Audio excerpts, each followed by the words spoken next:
Tapos naman ang hagupit ng Bagyong Christine, nagkaisa naman ang mga organisasyong Chino sa Batangas upang maghatid ng tulong sa mga komunidad na lubhang naapektuhan ng kalamidad.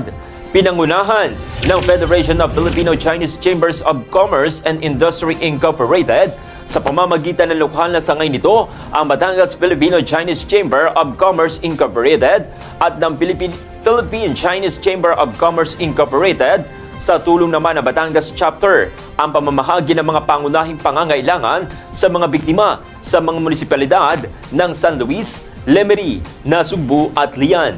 Sa kanilang pagtutulungan, nakipag-ugnayan ang Batangas Filipino-Chinese Volunteer Fire Brigade Incorporated, Batangas Masud Temple at Batangas Kibsi Memorial School para sa maayos na proseso ng distribusyon.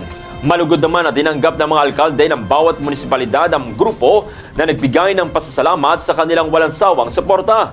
Nagbigay din po ng suporta ang Chinese Embassy sa Pilipinas na binigyan diin ang matibay na ugnayan ng mga komunidad ng Chino at mga Pilipino sa mga panahong kinakailangan. Sa pamamagitan ng mga pagsisikap na ito, mabilis na naihatid ang mga relief packs na naglalaman ng pagkain, tubig at iba pang mahalagang kagamitan sa mga komunidad na matinding sinanta ng Bagyong Christine.